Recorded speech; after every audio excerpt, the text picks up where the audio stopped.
I lose, winner takes my car clean and clear. But if I win, I take the cash and I take the respect. To some people, that's more important. Have you ever wondered what happens in a magnificent opera house after the final bell, when the applause fades and the audience goes home? You might think it's just silence and shadows, a grand hall sleeping until the next performance. But what if I told you that when the curtain falls, another more secret spectacle begins? A spectacle of speed, elegance, and roaring engines that echoes where once there were only arias. Tonight, we pull back the velvet curtain on a world no one has ever seen. Welcome to the clandestine world of Opera House Drift. This isn't your typical street race. The drivers are not who you'd expect. By day, they are the celebrated stars of the stage, tenors, sopranos, virtuoso musicians. They command the spotlight with their voices and instruments, captivating thousands. But by night, these elegant performers trade their sheet music for horsepower. Their stage becomes a racetrack and their art form is the controlled chaos of the drift. Meet Ilara, the opera's lead soprano. Her voice can fill this entire hall, a powerhouse of emotion and control. That same precision she applies to a soaring high C, she now applies to navigating a hairpin turn around the orchestra pit. And over there, that's Julian, the charismatic baritone, known for his commanding stage presence. Tonight, he's commanding a vintage Jaguar E-Type. Its engine a low growl that's a stark contrast to his smooth vibrato. These aren't just joyrides. This is a deeply ingrained tradition, a secret society of artists who found another way to express their passion for performance. The course is the opera house itself, a labyrinth of polished marble floors in the grand foyer, winding corridors backstage and the vast open stage as the centerpiece. The obstacles aren't orange cones.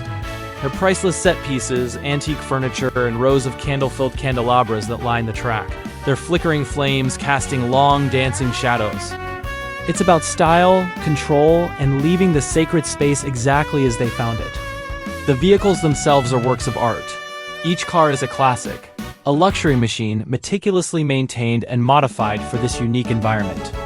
They're fitted with special tires, soft compound slicks that provide maximum grip on the smooth floors without leaving a single mark. The engines are tuned not for top speed, but for torque and responsiveness, allowing for the explosive acceleration needed to initiate a drift and the fine control to hold it through a corner. It's a beautiful paradox. These powerful, roaring beasts performing a delicate, silent ballet.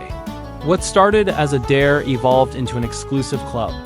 Over the years, the motorbikes became cars, and the backstage corridors expanded to include the entire theater.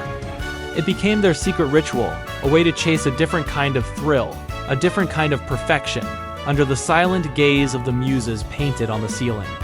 Show a driver's eye view, the camera low as the car glides through a narrow archway, chandeliers blurring into streaks of light above. Imagine the skill this requires.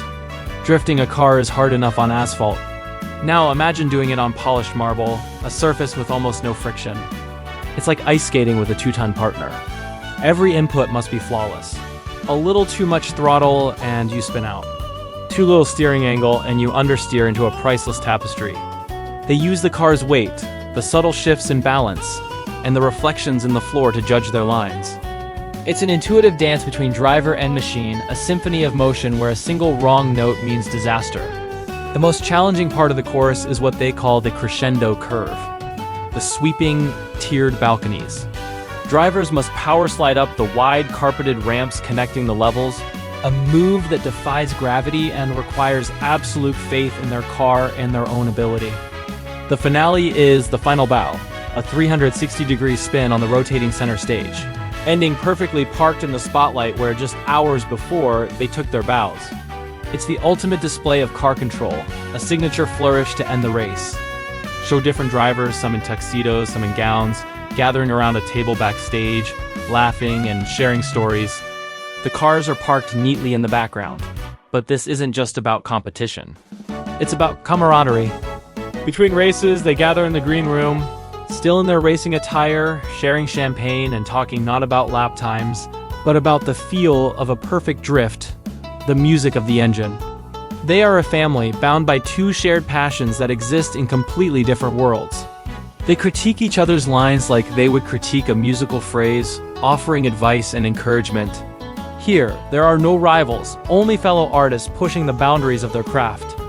They are guardians of this secret. The cleanup is as meticulous as the race itself. Specialized crews, sworn to secrecy, sweep the floors, check for any scuffs, and ensure every candelabra is back in its exact position. By the time the morning cleaning staff arrives, there is no trace of the night's exhilarating ballet. The opera house is once again silent, pristine, holding its breath, waiting for the next show. And waiting for the next race? So the next time you sit in a grand theater listening to a beautiful aria, take a moment. Look at the polished floors, the sweeping curves of the balconies, and the vast empty stage. And just imagine the ghosts of roaring engines, the scent of high-octane fuel mixed with old velvet, and the silent, elegant dance of cars in the moonlight. You might just be sitting in the middle of the most exclusive racetrack in the world. If you were as captivated as we were, don't forget to hit that like button and subscribe for more stories from the hidden corners of our world.